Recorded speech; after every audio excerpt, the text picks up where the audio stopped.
Parole à Justo Enrique Rodríguez Rodríguez, qui est le premier secrétaire et le chef de mission de l'ambassade de Cuba à Paris, qui est venu spécialement pour nous en Corrèze. Hein. Un tonnerre d'applaudissements.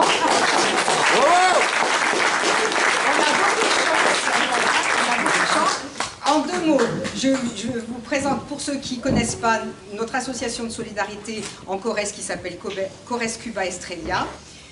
Notre but, c'est de défendre et de faire connaître la révolution cubaine et d'exercer une solidarité concrète chaque année en apportant du matériel médical, des médicaments, du matériel scolaire, tout ce qu'on peut apporter dans une commune dans laquelle j'ai vécu et où j'ai travaillé à La Havane, qui est à 24 km de La Havane, et où il y a une petite polyclinique, un cabinet médical, une école primaire, et donc chaque année, je pars avec plusieurs valises et on apporte ce matériel et c'est donné de main à la main. Voilà, donc notre association fonctionne avec l'argent des adhérents, l'artisanat que l'on vend et des dons. Et nos dépenses, ce sont la solidarité pour Cuba. Voilà. Alors aujourd'hui, s'est joint à nous le mouvement de la paix, la CGT et le Parti communiste de la Corrèze pour cette journée, hein, puisqu'on a la chance d'avoir Justo avec nous. Et donc Justo va nous parler de la situation qui est plus que délicate en ce moment à Cuba. Et ensuite, eh bien, vous pourrez poser toutes les questions que vous souhaitez. Voilà.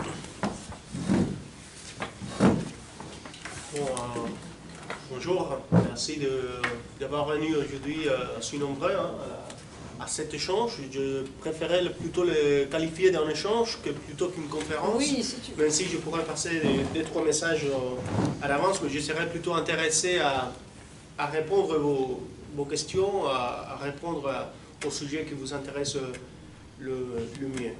Pour ne pas parler trop par rapport au contexte, mais si on pourrait... Commençons pour le début de la révolution cubaine en 1959, mais on ne va pas faire la longue histoire. On arrive à l'année 2018 pour prendre un point de départ. En l'année 2018, il s'était passé quelque chose d'important à l'égard de Cuba. C'était l'arrivée au pouvoir de Donald Trump. Il venait de gagner les élections à la fin de l'année 2016. Il commençait son mandat début janvier 2017.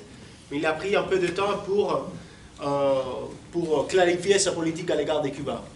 On venait de se mettre d'une façon ou d'une autre d'accord avec le gouvernement d'Obama à la fin de son mandat, de son deuxième mandat. Il venait de reconnaître devant les médias internationaux que la politique des États-Unis à l'égard de Cuba depuis 60 ans, c'était un échec. Donc il fallait la changer, il fallait la modifier. Que les principaux objets de la politique cubaine, c'était le renversement de la révolution cubaine, c'était le changement de notre système politique économique, et qu'ils ont échoué, donc il a fallu changer. On passait d'une certaine période de compréhension, de dialogue, de coopération avec les États-Unis, toujours en sachant qu'Obama aussi, il voulait éliminer la révolution cubaine, mais il a plutôt choisi le chemin de l'intervention du capitalisme, le chemin du soft power, comme on dit en anglais, plutôt que la confrontation directe comme s'il a été tous ces présidents-là. En 2018, comme je disais, Trump arrive à la Maison-Blanche et il a rapidement changé le cap vers un revenant au pire moment de la relation avec les États-Unis. Trump, parce qu'il avait vraiment des acteurs puissants au sein de Washington, du Sénat américain, des pouvoirs cubains-américains, il a commencé à mettre en place des politiques qui n'ont jamais été appliquées par d'autres présidents américains. Notamment les titres 3 de la loi Helms-Burton. Pour ceux qui ne connaissent pas, la loi Helms-Burton, c'est une loi adoptée au Sénat américain en 1996 qui permet aux citoyens américains de poser plainte auprès des tribunaux américains pour des propriétés qui étaient nationalisées au moment de la révolution en 1959. Donc il a initié tout un processus de réclamation des gens qui sortaient des vieux papiers qui disaient là j'avais des propriétés à Cuba en 1960 et que je n'étais pas compensé pour les nationalisations qui s'étaient produites à cette époque-là. Donc la moitié de l'aéroport international de Lavande, ça m'appartient à moi, ça appartient à mon frère, ça appartient à mon oncle, je ne sais pas. Hein. Donc là, on voit qu'il a commencé un moment vraiment difficile, encore plus difficile pour l'économie cubaine. Parce que toute la démarche internationale qui avait initié à l'époque de Obama, ça a arrêté d'un coup. Ça a arrêté d'un coup parce qu'il y a eu la crainte d'être dans un processus légal aux États-Unis avec des millions et des millions de dollars qui pourraient devenir des compensations, qui pourraient devenir des obligations à cause de cette situation.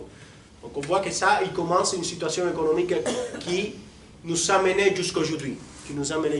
Pour citer 2-3 exemples, il y a eu à cette époque des projets vraiment intéressants avec la France. Il y a eu des projets d'investissement vraiment importants entre 2015 et 2016 qui touchaient l'aéroport international de La Havane, où dont Bouygues et ADP devaient devenir le principal acteur pour l'élargissement de l'aéroport et l'administration de l'aéroport. Ce projet-là, qui a été accordé en 2016 et 2017, a dû s'arrêter en mois de mai 2018 à cause de tout ce niveau de crainte internationale qui a provoqué l'administration Trump. Ça a été ce projet-là, mais il y avait aussi un projet avec la SNCF pour le chemin de fer à Cuba. Il y a eu aussi l'achat de deux appareils des aéronefs qui devaient être achetés par Cuba, qui étaient déjà conditionnés et tout. Moi personnellement, je l'ai vu à l'époque. Et d'un jour au lendemain, les institutions françaises nous ont dit on ne peut pas vous livrer les deux avions qui étaient déjà payés, qui étaient tout. On nous a remboursé et tout. Et là, on a vu ça s'arrêter d'un jour au lendemain. Voilà un peu les moments qui changent toute la dynamique qu'on devait avoir après la fin du mandat d'Obama et qui arrive aujourd'hui. On a eu 4 ans à l'administration de Biden qui n'a rien bougé, qui n'a rien touché par rapport à la politique de Trump. Et on arrive au deuxième mandat de Trump, l'année 2025 qui commençait avec son deuxième mandat. Vous avez vu tout à l'heure, 3 janvier, des hélicoptères qui débarquent au Venezuela, à Caracas, qui kidnappent le président Maduro, qui tue lors de l'opération 32 Cubains qui étaient partis de la garde présidentielle du président Maduro, qui n'étaient pas des militaires, comme on dit les médias. Il y avait des militaires cubains à Venezuela, il n'y avait pas de militaires cubains, il y avait 32 personnel de sécurité de la garde présidentielle de Maduro. Parce qu'il faut savoir, ça, même si c'est quelque chose qui n'est pas raconté dans tous les médias, les forces armées vénézuéliennes a été toujours un point de discussion, un point faible du processus révolutionnaire au Venezuela. Donc, en 2002, vous avez vu les nouvelles, en 2002, il y a eu une tentative de coup d'État à Chavez, et à cette époque-là, Chavez s'est rendu compte qu'il avait des points de faiblesse au sein de l'armée. Donc, on avait entamé une coopération, donc une petite partie de ces coopérations, c'était une petite agrupation de Cubains qui protégeait le président vénézuélien. L'opération américaine a été tout à fait contre les droits internationaux, contre tous les normes les plus basiques des droits internationaux, les normes les plus basiques de la souveraineté des États. Ils sont arrivés là-bas avec beaucoup de moyens de l'armée américaine. Ils ont tué toutes les personnes qui étaient là. Ils ont kidnappé le président.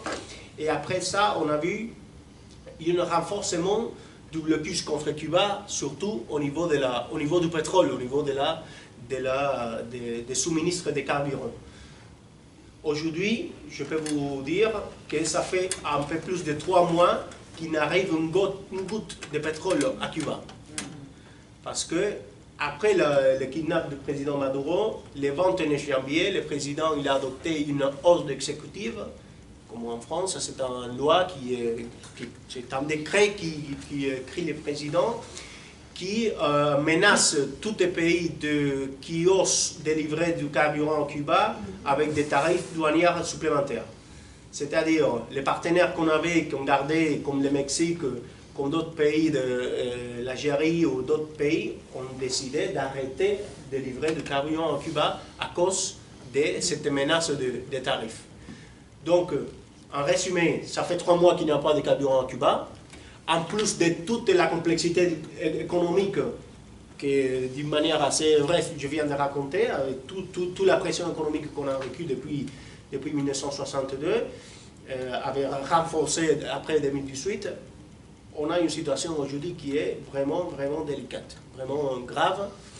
On est au bord d'une situation humanitaire, au bord d'une crise humanitaire. Même si on traite ces termes de crise humanitaire avec beaucoup de précautions, parce que exactement ça, précisément ça, c'est ce que veulent les États-Unis. Qu'on déclare une situation de crise humanitaire pour qu'ils puissent avoir une justification, une excuse pour intervenir militairement à Cuba. Parce que les termes de crise humanitaire a toute une longue conséquence du point de vue du droit international. Ça peut déclencher la responsabilité des protégés, qui est tout un pilier de la responsabilité internationale de certains pays. Donc c'est un sujet qu'il faut traiter avec beaucoup de précautions, mais ça ne m'empêche pas de vous dire qu'il y a une situation de dégradation importante au sein de la vie à Cuba. Il y a des coupures d'électricité qui durent, je ne sais pas, 12 heures, 13 heures à la capitale, à La Habane, mais dans d'autres pays, dans d'autres parties du pays, il y a 24 heures de coupure d'électricité et qui se reproduisent. Il y a des parties où il y a 30 heures de coupure d'électricité d'affilée, hein. Donc avec toutes les conséquences que ça produit. Aujourd'hui, il y a à peu près ce que le transport public est à l'arrêt, parce qu'il n'y a pas de carburant. Il n'y a pas de carburant pour faire marcher les voitures, les bus et tout. Vous comprenez bien, il y aurait aussi une partie importante de notre pôle industriel, les pôles industriels cubains qui restent encore à l'arrêt. Donc ça provoque aussi l'augmentation des prix des besoins les plus élémentaires, de la nourriture. Il n'y a pas de carburant pour tout ce qui est le transport de nourriture de la campagne vers les grandes urbes. Puis après, pour les chambres de froid, pour maintenir les aliments en bonnes conditions climatiques. Pour ne pas parler de la situation des hôpitaux. Parce que les hôpitaux, ils sont toujours dans des situations vraiment tenses du point de vue de l'électricité. Quand il y a une coupure d'électricité où se trouve l'hôpital, notamment tous nos hôpitaux, ils sont des groupes électrogènes de soutien. Donc il y a quelque chose qui remonte, qui permet de maintenir. Mais ces groupes électrogènes-là fonctionnent avec du carburant aussi. Donc voilà un peu la complexité. Il y a un épisode, il y a une anecdote qui explique vraiment bien l'état de la situation aujourd'hui. Il y a un hôpital à Cuba, un hôpital pédiatrique à Cuba, le directeur raconte il y a 2-3 semaines, il disait qu'entre le moment de la coupure d'électricité courante dans l'endroit, dans les quartiers où se trouve l'hôpital, et le moment où les groupes électrogènes commencent à fonctionner, il y a un écart de 4-5 minutes. Et dans ces moments-là, parce que bien sûr nos technologies ne sont pas non plus les meilleures technologies au monde, parce que là on est un pays qui depuis beaucoup d'années, et en plus on n'a pas le droit d'acheter rien qui soit du marché américain, rien qui ait plus de 15% des composants américains. Vous imaginez la complexité d'acheter un groupe électrogène qui n'y a plus de 15% des composants américains. Il n'y a presque aucun dans le monde, dans le marché international. Et là, dans ces 4-5 minutes, les médecins doivent, par exemple, agir de manière manuelle sur le ventilateur des enfants, sur les petits endroits où se trouvent les enfants, les néonats, les gamins qui viennent de naître, pour éviter qu'ils puissent arriver en situation de critique. Ouais. Un petit parenthèse par rapport à ça. Vous voyez la situation qu'on a aujourd'hui, c'est vraiment compliqué. Et en plus de ça, on voit toutes les interventions qu'il fait le président états-unien Trump tous les jours, qui dit chaque 2 jours, chaque 3 jours, il dit je vais mettre les mains sur Cuba, je vais prendre contrôle de Cuba, je vais prendre Cuba, j'aurai l'honneur de prendre finalement Cuba. On ne sait pas exactement qu'est-ce qu'il veut dire par rapport à ça. C'est l'occupation militaire, c'est une invasion, c'est des bombes. Qu'est-ce que ça veut dire? Là, hier, à la nuit, c'était aux États-Unis au soir, il disait on a les meilleures armées du monde. J'ai bâti les meilleures armées du monde. Ils m'ont dit qu'il ne faut pas les utiliser, mais on l'utilise quand même. Et la prochaine, c'est Cuba. Ça vient de sortir, c'était hier. Il était dans sa conférence avec des hommes d'affaires de l'Arabie Saoudite et il disait ça en faisant des blagues comme il fait tout le temps. Donc voilà un peu la complexité, mais ça ce n'est pas un commentaire individuel. Il y a 3 jours, il a dit quelque chose comme ça, comme j'aurai l'honneur de mettre les mains sur Cuba. Et il y a une semaine après, il avait dit on dialogue avec Cuba, mais s'il ne veut pas accepter nos conditions, on fera tout ce qu'il faut pour finalement finir avec ce régime communiste. Voilà, et toute l'histoire que vous connaissez bien. Et là, on est dans une situation, en toute honnêteté, on ne sait pas exactement si la semaine prochaine, on aurait un principe d'intervention militaire américaine à Cuba. Ce n'est pas une exagération, c'est la réalité. Si on regarde ce qu'il a fait depuis le mois de janvier, au Venezuela, en Iran, la menace contre le Groenland, les menaces contre le Mexique, les bombardements des bateaux qu'il dit qui sont des bateaux narcotrafiquants au mer de la Caraïbe, près du Venezuela, de Trinidad et Tobago et tout, sans aucun mandat des Nations Unies ou aucun mandat d'aucune organisation internationale, on ne peut pas dire qu'on serait en condition d'être sûr quand on voit les commentaires qu'il fait tous les jours. Bon, un peu l'idée, après voilà les scénarios. Aujourd'hui, on voit que la réaction internationale a été faible, tellement faible. On a vu que la réaction internationale par rapport à ce qui s'est passé à Gaza l'année dernière, c'était déjà faible. Donc voilà un peu les laboratoires où ils sont tentés de voir comment était le niveau de réponse de la communauté internationale. Ils ont vu que la réponse était vraiment presque rien. Il y a eu certains gouvernements qui ont dit quelque chose. Il y a d'autres qui ont reconnu la Palestine, mais rien que ça, rien plus que ça. Donc ils ont dit, on a les chemins libres, on peut faire n'importe quoi. Et voilà un peu qu'est-ce qu'ils font. Vous avez entendu parler les secrétaires d'État, on pourrait parler des longues heures parce qu'il est un cubain américain, Marco Rubio, vous le connaissez bien, hein? On pourrait parler de lui si vous voulez connaître son histoire.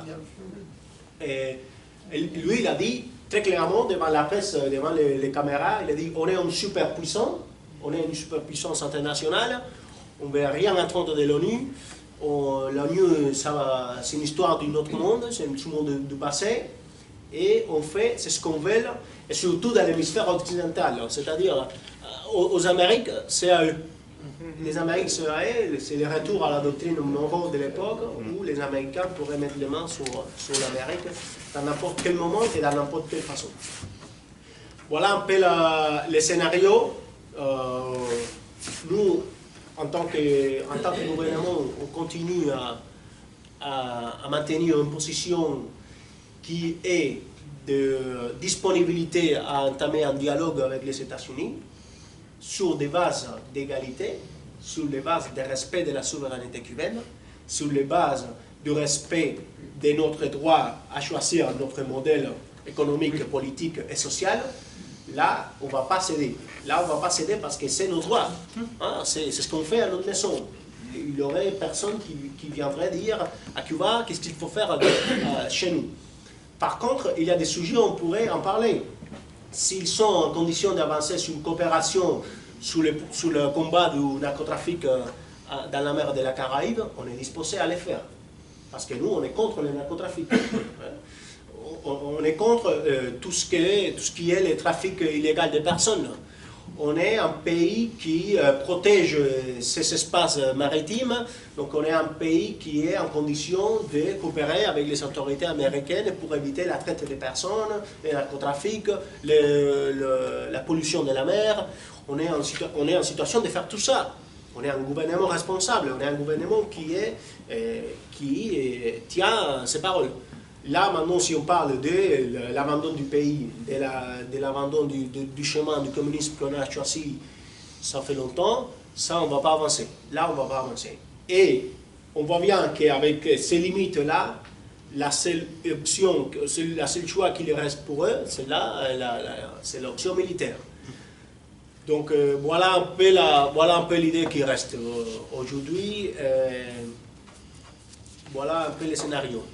Je vais m'arrêter là. Si tu penses que ça c'est bien, je serais plutôt intéressé à répondre à tes questions ou à aborder des sujets en particulier qui soient de votre intérêt, hein, pour ne pas aller dans tous les sens.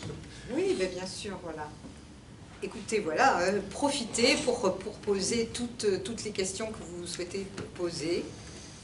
Alors moi, c'était pas une question, mais ça aurait été une déclaration en soutien à Cuba. Donc voilà, je suis désolé, ça va faire beaucoup de discours en continu. Voilà. Donc l'Union locale de Tulle dénonce avec force le durcissement des sanctions prises contre Cuba par le gouvernement des États-Unis, aggravant le blocus économique criminel infligé depuis plus de 60 ans au peuple cubain. Ces nouvelles mesures visent à asphyxier encore davantage l'économie cubaine en empêchant l'approvisionnement énergétique de l'île, en menaçant les pays et entreprises qui commercent avec Cuba et en aggravant volontairement les difficultés quotidiennes de la population. Les conséquences sont immédiates. Difficultés d'approvisionnement, coupure d'électricité, hôpitaux et services publics fragilisés, conditions de vie dégradées pour des millions de personnes. Ce sont toujours les peuples qui payent le prix de ces politiques de coercition. Ce blocus est une violation flagrante du droit international et de la souveraineté des peuples. Condamné année après année par la quasi-totalité des États à l'ONU, il demeure pourtant un instrument de pression politique destiné à imposer un changement de régime par l'étranglement économique. Les sanctions et l'ingérence des États-Unis ne sont rien d'autre que de la guerre impérialiste, menée par d'autres moyens que les armes et la force contre un peuple qui refuse de se soumettre. La CGT rappelle, malgré que ces attaques permanentes, Cuba continue à défendre un modèle fondé sur l'accès universel de la santé, à l'éducation, à la solidarité internationale, notamment à travers l'envoi de personnels médicaux dans de nombreux pays du monde. C'est précisément cette indépendance et cette politique de coopération qui sont aujourd'hui visées. La CGT, en lien étroit avec nos camarades des centrales des travailleurs de Cuba, affirme avec force que notre solidarité est totale et indéfectible, d'autant plus que cette période est difficile. Le mouvement syndical international ne laissera pas isoler le peuple cubain. Nous sommes et resterons aux côtés des travailleurs et travailleuses cubains. Nous ne lâcherons rien. Face aux tentatives d'asphyxie économique, il est de notre responsabilité syndicale de faire entendre une autre voix, celle du respect des peuples et du droit à l'autodétermination. L'Union locale de Tulle exige la levée immédiate et totale du blocus économique contre Cuba, véritable violation du droit international qui frappe injustement tout un peuple. Le respect de la souveraineté du peuple cubain et de son droit à choisir librement son modèle politique, économique et social. L'arrêt immédiat de toutes les sanctions extraterritoriales et de toutes les mesures de pression imposées par le président des États-Unis contre le pays et les entreprises qui commercent avec Cuba. Je vous remercie.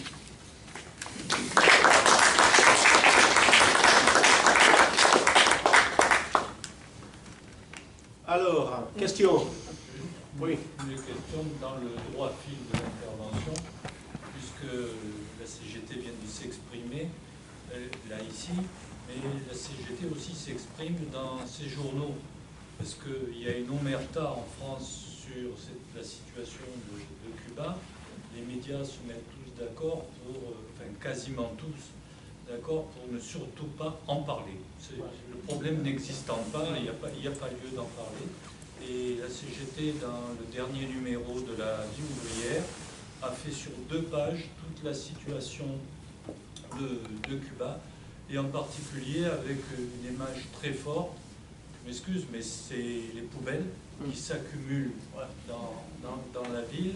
Et ma question, c'est comment réagissent, non pas par rapport aux poubelles, mais par rapport à la situation globale, comment réagissent les Cubains?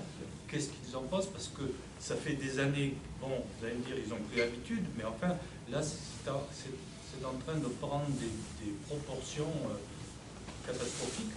Enfin, moi, je les juge comme catastrophiques. Et comment réagissent les gens à ça? Parce que ça doit être des situations quasiment intenables. Ouais. Oui, effectivement, la question des poubelles, ça a pris une ampleur vraiment importante, à cause surtout de la manque du carburant pour aller récolter les poubelles, normalement des services des récoltes des poubelles. La population cubaine, qui a une longue tradition, une longue culture politique, c'est vrai qu'après des années et des années de difficultés économiques, et notamment là, avec toutes ces situations qui a lieu aujourd'hui, on voit une mécontente. On voit une mécontente qui est tout à fait normale, qui est quelque chose de naturel. La question, c'est que la population cubaine, l'immense majorité de la population cubaine, ils savent bien qu'il s'agit des facteurs externes qui se sont produits et qui vont à l'encontre de ces conditions matérielles de vie. Est-ce que, voilà un peu l'idée du renforcement de toutes ces mesures. C'est-à-dire, l'idée c'est de provoquer une situation à Cuba d'agitation sociale, que les gens, à cause de voir la condition de vie s'est aggravée et s'est aggravée, qu'ils finissent par prendre les rues, qu'ils finissent par demander un changement de gouvernement à Cuba, et qu'il se provoque une situation qui mérite l'intervention des États-Unis. Bien sûr bien sûr que c'est inconfortable, bien sûr que c'est gênant pour le peuple cubain, mais ils sont bien conscients, en tout cas la plus grande majorité du pays, il est bien conscient qu'il s'agit d'une action qui vient d'ailleurs et qui est une action qui s'introduit dans la logique historique de la dépression américaine. On fait confiance à notre peuple, mais on ne sait pas exactement combien ça va durer la résilience du peuple cubain, parce que quand on s'ajoute sur ça les 12 heures, 13 heures, 20 heures de coupure d'électricité sur des coins qui sont vendés des poubelles, sur des difficultés du point de vue du pouvoir d'achat, tout ça, ça provoque un niveau d'agitation et de tension qui peut déborder dans n'importe quel moment. Nous, notre gouvernement, voilà pourquoi il essaye de tout le temps, de temps en temps, faire de la conscience, hein, de parler avec les gens, de présenter aussi des résultats, parce que nous, on ne s'arrête pas en disant voilà la faute des Américains et on va espérer que tout se calme. Nous, on a un projet de mesures d'urgence. Il faut savoir qu'à Cuba, pour l'instant, pour citer quelques chiffres, là, on produit du pétrole, nous. On arrive à produire un peu de pétrole parce qu'on a des sites où on peut produire un peu de pétrole. On arrive à produire à peu près 4 millions de tonnes de pétrole par an. C'est un pétrole qui n'est pas bon du tout, c'est très lourd, ce n'est pas exactement le pétrole qu'on devrait utiliser. On arrive à la raffiner, on a une capacité de raffination qui n'est pas importante, mais une capacité de raffination enfin. Et ça nous permet de produire un peu d'électricité sur la base de nos ressources naturelles. Mais on ne s'arrête pas là. On a avancé à la fin de l'année 2024, on produisait 350 MW par la voie des panneaux photovoltaïques. Aujourd'hui, on arrive à produire 900 MW sur des sources renouvelables d'énergie, notamment les panneaux photovoltaïques.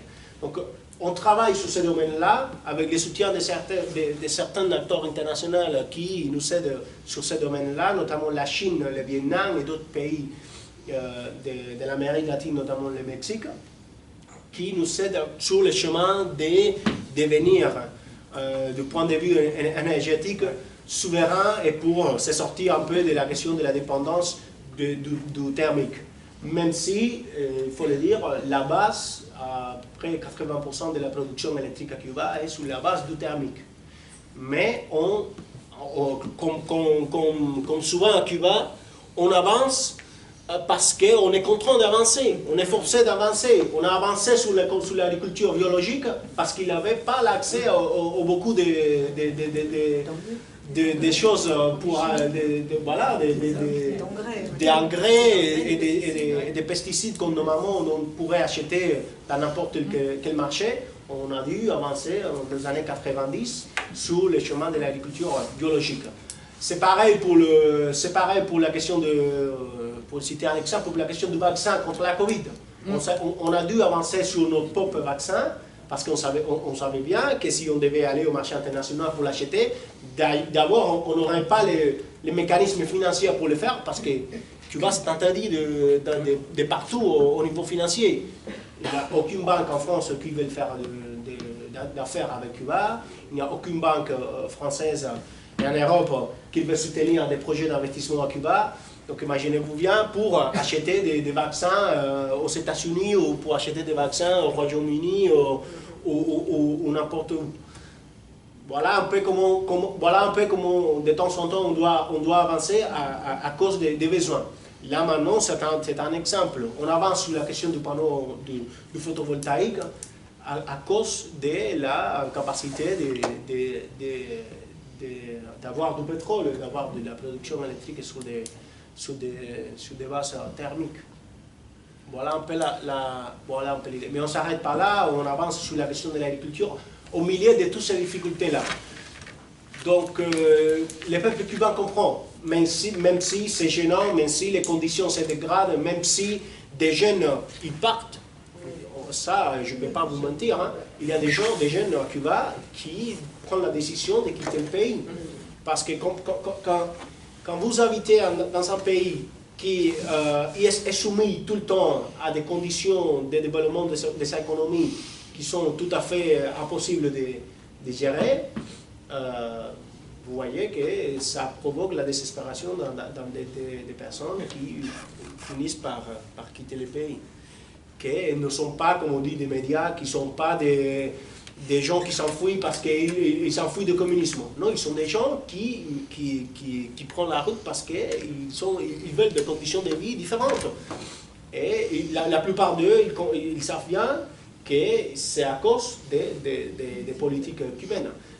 D'ailleurs, en 2015-2016, on a vu les retours de beaucoup de Cubains à Cuba qui disaient voilà, on ouvre un nouvel chemin avec les Américains, voilà comment on peut avancer, voilà, là maintenant il est possible de bâtir une relation différente. On revient à Cuba et le produit interne brut de Cuba, il a bondi de 100% en 2015 et de 100% en 2016. Mais là, tout ça a changé de manière drastique en 2018 et puis après jusqu'à maintenant. Il y avait quelqu'un. Ah non. non. Ouais. Il y avait le monsieur. Ouais, monsieur était là. Ouais. Quelles sont les aides que vous recevez des pays extérieurs? Je pense notamment à la Chine, à la Russie et à la France. Est-ce qu'on vous aide quelque part, Ouais. officiellement? Ouais. Là, il y a d'abord la Chine. D'abord la Chine. La Chine, ça a été toujours, depuis longtemps, un partenaire important pour Cuba. Du point de vue du commerce, c'est-à-dire notre troisième partenaire commercial. Le premier, c'était le Venezuela. Là, il faudrait attendre un peu de temps pour voir l'évolution des chiffres. Mais là, je ne pense pas que le Venezuela maintiendra le même niveau au niveau de l'importance, au niveau des échanges commerciaux. Le Venezuela, c'était le premier, puis après, il était tout ce qui était l'Union européenne, et puis après, était la Chine. On a toujours une relation commerciale importante avec la Chine. On reçoit des crédits, des prêtres chinois qui nous permettent d'avancer sur de différents sujets. Voilà les sujets, voilà les projets de panneaux photovoltaïques. Mais on travaille aussi sur la question de la biotechnologie avec eux. La seule usine cubaine qui est à l'extérieur est en Chine. On a une usine à l'extérieur du pays, à l'étranger, qui est une usine dont l'État cubain est majoritairement propriétaire. C'est en Chine pour produire des produits biotechnologiques cubains, des produits pour les pieds diabétiques, les produits pour le cancer des poumons et tout, hein, des produits, on a bien avancé parce qu'on a une industrie biotechnologique qui est vraiment avancée. Voilà la question avec la Chine. On a des excellentes relations politiques avec le gouvernement chinois et on avance sur ce domaine-là. Est-ce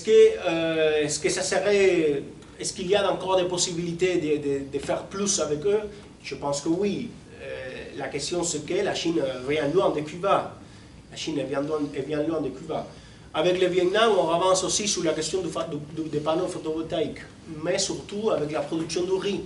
On a des beaux projets de production de riz à Cuba sur la base de l'expérience vietnamienne pour avancer sur la question de la production de riz. Et avec la France. Moi, en tant que diplomate cubain, il y a des projets qui se font avec la France. Notamment, pour citer quelques exemples, il y a un crédit qui nous permet à Cuba d'acheter du blé français. C'est un crédit courant d'un an, de 90 millions d'euros. Donc Cuba doit payer, c'est un crédit de court terme, c'est-à-dire qu'on doit payer, en 3 mois, on doit payer ce qu'on a été crédité. Donc c'est un crédit qui nous permet en tout cas de maintenir une suministre de blé, qui est important pour l'industrie alimentaire à Cuba. Voilà un peu la première partie. On a aussi reçu un certain soutien de la part du gouvernement français, tout ce qui était lié à la négociation de la dette avec le Club de Paris, parce que Cuba, il y avait une dette avec le Club de Paris, dont la France fait partie, et d'autres pays européens. On a reçu un soutien là-bas de la part du gouvernement français. Mais c'est tout à fait insuffisant. Et ce genre d'initiatives ne sont pas de la solidarité. Il s'agit du commerce. C'est un crédit qu'on doit payer et c'est une dette qu'on doit payer aussi. Donc, ce n'est pas forcément de la solidarité. Même si je dois dire en toute honnêteté qu'après le passage de l'ouragan Melissa l'année dernière, en octobre-novembre 2025, il a été accordé une petite donation du gouvernement français qui était envoyée d'aide alimentaire et aide médicale à Cuba. Mais pour l'instant, on a entamé un dialogue avec les autorités françaises pour avancer sur d'autres sujets. On espère encore, on attend encore la réponse. On voit qu'il y a des sujets dont on pourrait avancer encore plus, mais je ne suis pas certain si on va recevoir comment dire, en toute honnêteté, s'il y aurait la volonté politique d'avancer.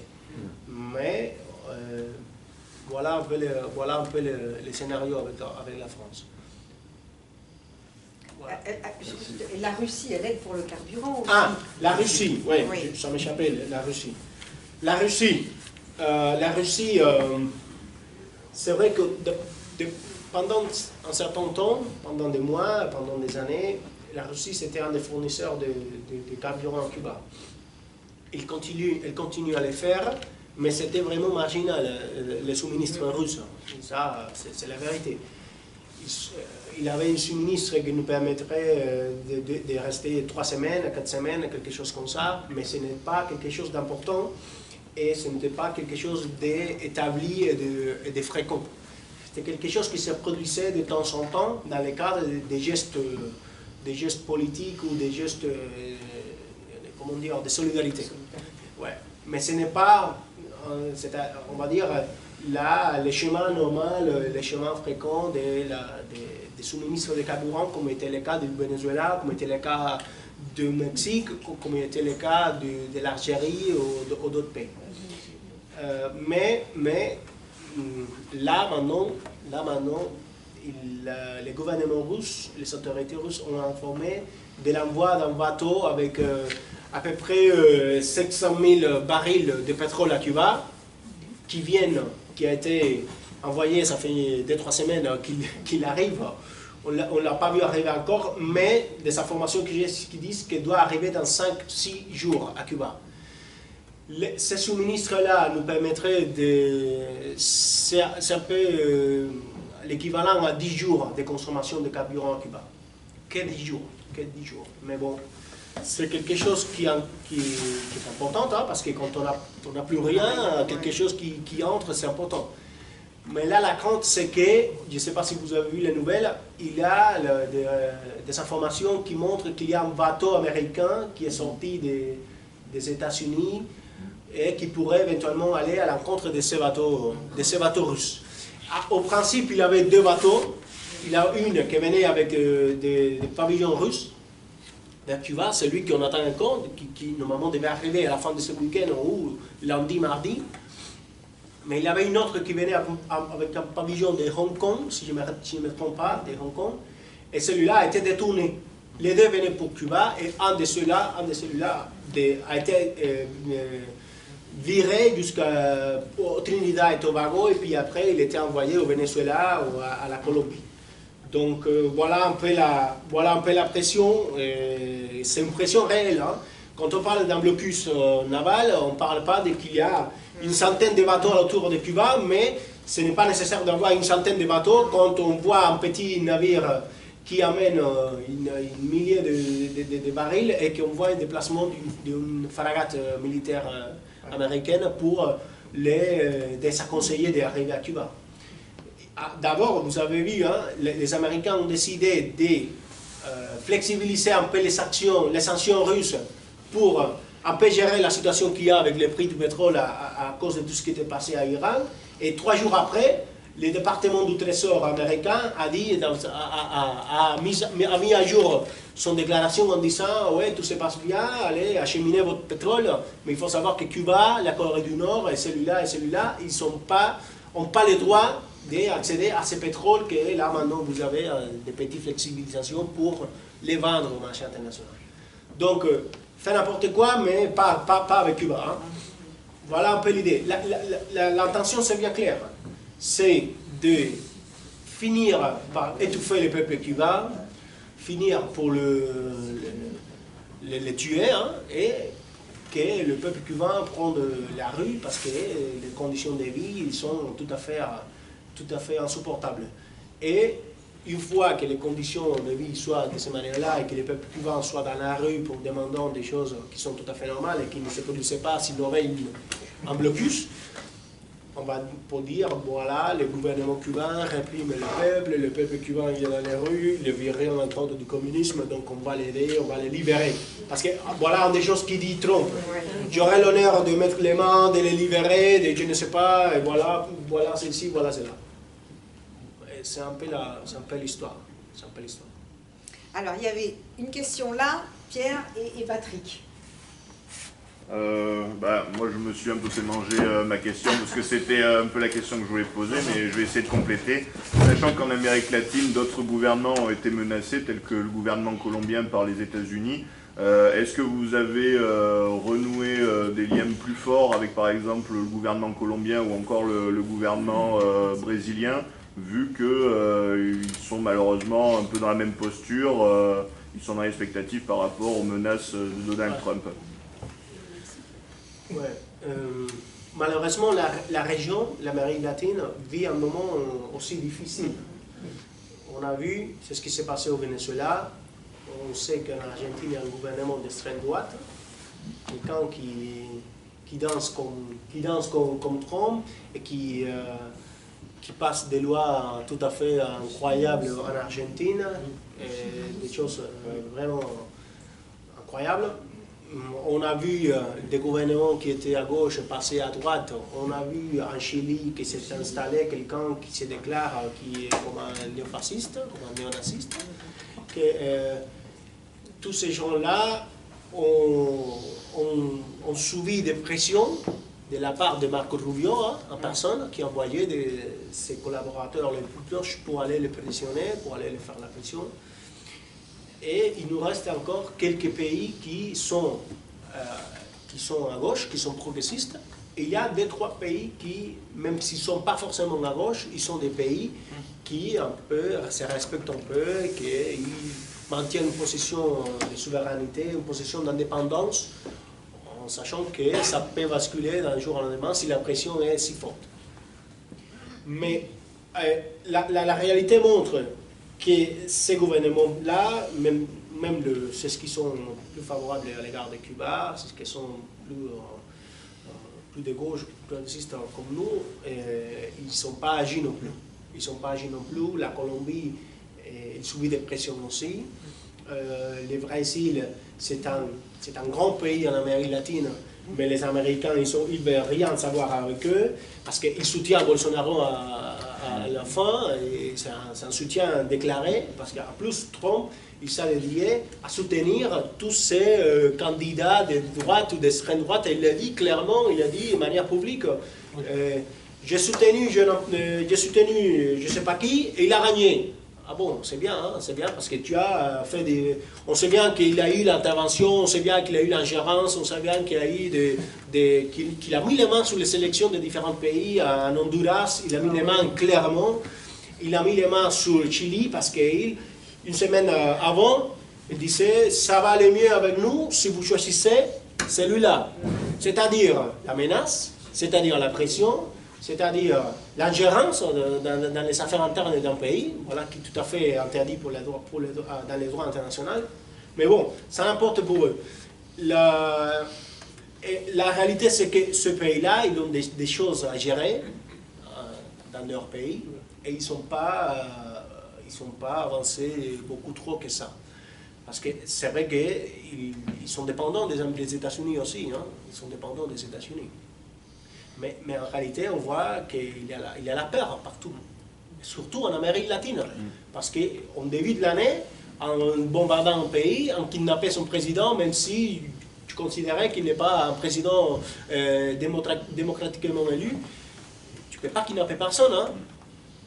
Voilà l'idée. Et j'imagine bien que tout le monde n'est pas tout à fait à l'aise avec ce qui s'est passé au Venezuela. Hein. Alors, Pierre et puis Patrick. Oui. Bon, mais moi, j'aimerais parler d'un problème particulier, et peut-être que vous allez trouver incongru, vous me direz, hein, à savoir que notre pays, en France, ici, a choisi de ne plus former des quantités insuffisantes de to-be, de médecins, et d'autre part, de l'autre côté, Cuba a les meilleurs to-be du monde, quoi. Donc, ma question, ce serait de savoir dans quelles conditions on pourrait initier une coopération entre Cuba et la France sur ce pays-là, sur ce problème-là, en sachant ce que je trouve de plus difficile à résoudre dans ce cas-là, c'est au minimum de trouver un équilibre, en sachant que pour former un to-be, ça coûte très cher. Et comment on pourrait au moins rétablir l'équilibre, sinon aider Cuba sur ce point-là, en faisant une coopération, en faisant des échanges, en utilisant, entre guillemets, des to-be cubains, puisqu'on n'en a pas ici, et comment rétablir l'équilibre, par exemple. Très bien. Bon, c'est très pertinent votre question, parce que ça me permet de vous informer qu'il y a, en fait, il y a une démarche en cours. Il y a une démarche en cours. Il y a une démarche qu'on ne sait pas s'il va aboutir ou pas, mais en tout cas, il y a une démarche. Ça fait à peu près 1 an, 2 ans qu'on a vu des communes dans différentes parties de la France agir par rapport à ça, en demandant une coopération médicale cubaine, la participation des médecins, parce qu'il y avait un dessert médical, ils ont préparé des dossiers, ils ont préparé des différents dossiers, ils sont présentés auprès des autorités locales. Je parle de Gangan en Bretagne, je parle d'Alès et Sandras, près d'ici, je ne sais pas. Hein. Alès et Sandras. C'est plutôt dans le sud. Dans le sud. Oui, c'est ça. Ah, oui. Je me trompe pas. Bon, et il y a une autre territoire, dont il avait une vingtaine de communes aussi, mais ça je l'oublie maintenant. Et ils ont avancé beaucoup sur ces questions-là. Ils ont déterminé les besoins des différents centres hospitaliers, ils ont établi des dossiers avec les spécialités et tout, et on a reçu toutes ces informations, toutes ces demandes, et on l'a transmis à Cuba, et on demandait à nos autorités médicales si on serait en condition d'explorer ces possibilités et de faire venir des médecins.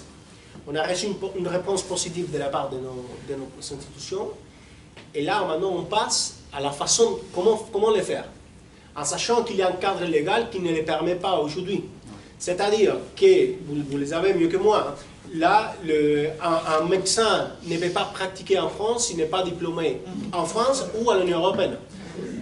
Sinon, il faut qu'il fasse toute une démarche d'homologation d'études, d'obtention de permis pour pratiquer en France, qui ça prenne 3, 4 ans, 5 ans, ça dépend, mais ça prend longtemps. Et il y a un ex-député français qui s'appelle André Chassaigne, qui était président du groupe communiste à l'Assemblée nationale, qui était président du groupe parlementaire d'amitié France-Cuba pendant des années, qui était quelqu'un, un ami à moi et à l'État cubain, c'est-à-dire Cuba, un ami de Cuba, quelqu'un qui sent beaucoup pour Cuba, et qui il avance sur ça, il lutte sur ça. Il a eu des rencontres à différents niveaux de l'État français et il reçoit quelque chose comme une opportunité, une fenêtre d'opportunité pour ça. La question c'est de trouver, comment trouver un accord de coopération bilatérale entre deux États qui puisse mettre les conditions pour la pratique des médecins cubains en France. Puis après, on passe sur la question de comment le faire. On avait dit que ça serait de manière temporaire, parce que on comprend bien que ce ne serait pas de tout intérêt de tenir des médecins, de voir des médecins de manière permanente en France, sinon pour répondre à une situation qu'il a aujourd'hui d'émergence. Et puis après, il faudrait aussi se mettre d'accord avec les centres hospitaliers dont ces médecins vont participer. Parce qu'il ne s'agit pas de venir avec 4 médecins et les imposer à un hôpital pour dire voilà les 4 médecins qui vont répondre aux besoins. Il s'agit de voir comment ces centres peuvent les inscrire dans leurs unités, dans leurs équipes, qu'ils fassent tout ce qui soit nécessaire pour bien entamer quelque chose qui fonctionne bien, hein, quelque chose qui fonctionne bien. En sachant qu'il s'agira, dès qu'on a arrivé à cette démarche, à ce cadre de coopération internationale qui s'est rétabli entre le ministère des Affaires étrangères et le ministère cubain de Santé, on devrait passer à la question de comment ils vont s'insérer sur les hôpitaux. Voilà, sur les hôpitaux. Ouais. Mais surtout, toujours sur la base du dialogue avec les autorités françaises et toujours sur la base du dialogue avec les commissions médicales des hôpitaux. C'est-à-dire des gens qui décident si vous êtes en condition de pratiquer ou pas, dans quelles conditions vous le faites, si vous avez besoin d'un tuteur ou pas. Et bien sûr, on mettrait à la disposition des médecins qui sont compétents. On ne va pas envoyer des gens qui viennent d'être diplômés. On va envoyer des gens qui soient d'abord compétents en langue française, qu'il y en a plusieurs, parce qu'on a des coopérations qui étaient établies en Afrique francophone, donc on a des médecins qui sont compétents en langue française. Et bien sûr, on envoyerait après des médecins qui sont spécialistes dans les besoins qui sont établis par les centres français. Ouais. Mais tout ça, c'est une démarche il faut bien la cuisiner. Hein. Ce n'est pas quelque chose qui va débuter, qui va commencer demain. Mais le gouvernement français a... Pour l'instant,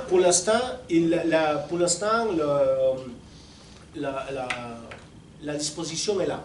La disposition est là. C'est-à-dire la disposition est là pour arriver à négocier cette coopération, ce dialogue de coopération. En tout cas, c'est ce que j'ai entendu. Ça évolue. Il y a eu une réunion la semaine dernière auprès du ministère. Moi, je n'ai pas eu de retour de ces réunions-là. Mais... Vraisemblablement, oui. Vraisemblablement ça.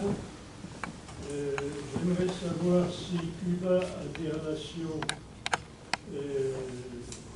sur le plan de la diplomatie d'une part, sur le plan de l'économie d'autre part, avec les pays du Sahel africain, Burkina Faso, Niger, Mali, Sénégal. Et quels sont les pays? Les pays Burkina Faso, Niger, Mali, Sénégal. Enfin, les pays de l'Afrique francophone de l'Ouest, qui sont dans une démarche de libération panafricaniste. Voilà. Oui, Cuba a des relations diplomatiques avec tous les pays du monde, excepté Israël. On n'a pas de relations diplomatiques avec Israël. C'est une décision qu'a pris Israël, d'abord il faut savoir ça, c'est une décision qu'a pris Israël dans les années 60, 67, je ne sais pas exactement la date, mais c'était une décision prise par l'État d'Israël. Même si vous connaissez la politique traditionnelle de Cuba à l'égard de la situation en Palestine. Donc là, c'est la première question. Donc on a des relations diplomatiques avec tous les pays du monde, y compris la Corée du Sud, dont on n'avait pas de relations jusqu'à... Ça fait 4 ans qu'on vient de rétablir des relations diplomatiques avec la Corée du Sud, et on n'avait pas de relations jusqu'en 2014 avec les Américains, et on l'a rétabli.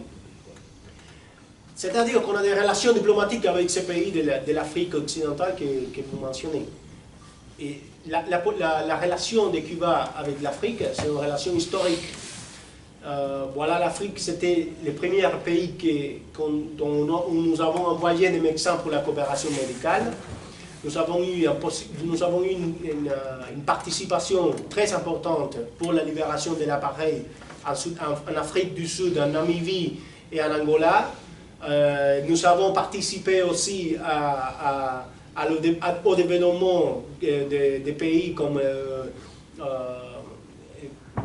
l'Angola, la Namibie, l'Afrique du Centre, du Congo, en Algérie bien sûr. La première coopération médicale qui était établie par Cuba, c'était en 1963 en Algérie.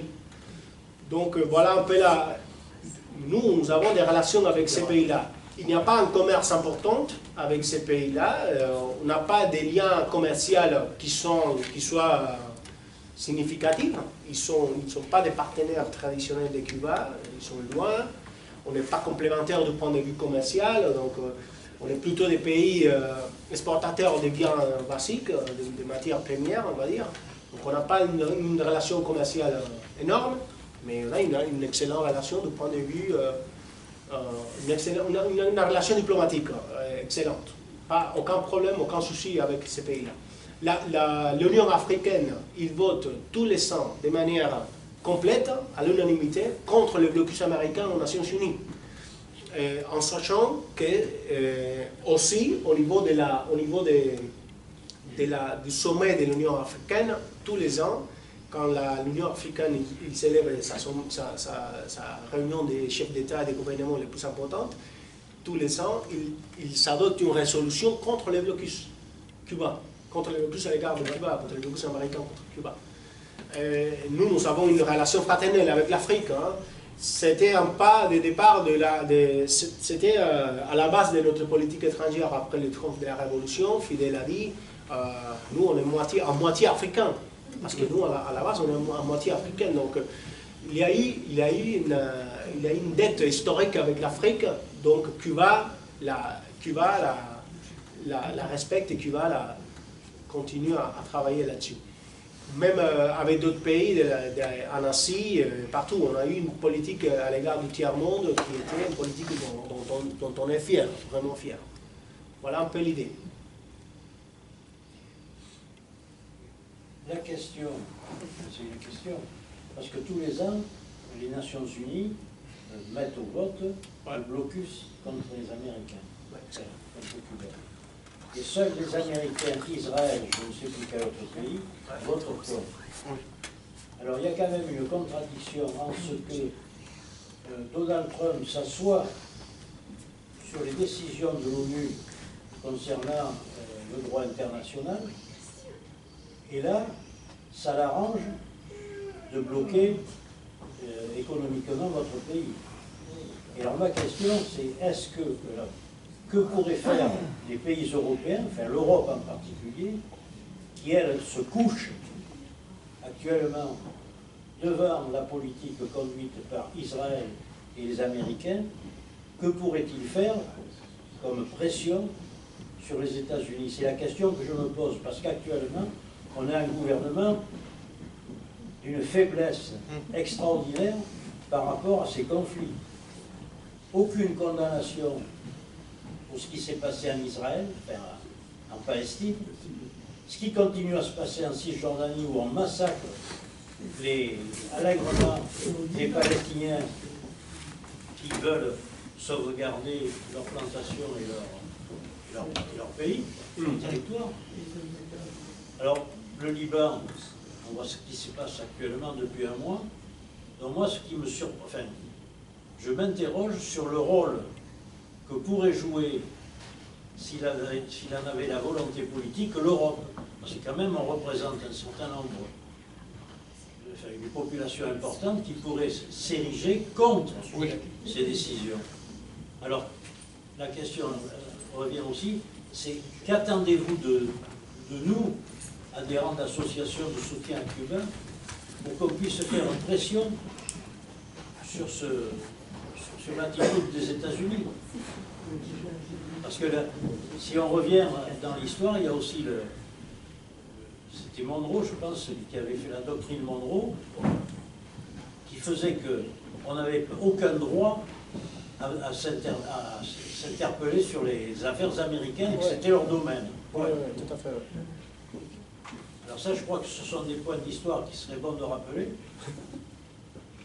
Parce que l'opinion publique, en dehors des rencontres que l'on peut avoir aujourd'hui, les médias français ne parlent jamais de cette situation. À part pour dire que, très certainement, bon, les Américains voudraient s'emparer de Cuba par quelques moyens qu'ils soient. Ils le mettent au même rang que les Gros-États, que bon. le Bénin. Enfin, bon, c'est... Bon, d'abord,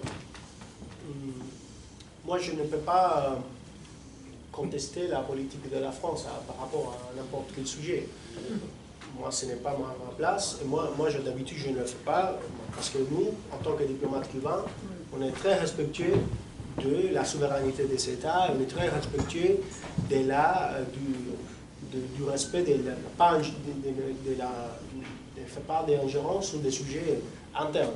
Donc, je ne veux pas commenter si la France pourrait faire beaucoup plus voilà. Au niveau de l'Union européenne, on voit qu'effectivement, tous les ans, l'Union européenne vote contre le blocus. Normalement, ils votaient jusqu'à l'année dernière en bloc, c'est-à-dire tous les pays, les 27 membres de l'Union européenne, votaient contre la résolution, à faveur de la résolution, c'est-à-dire contre le blocus.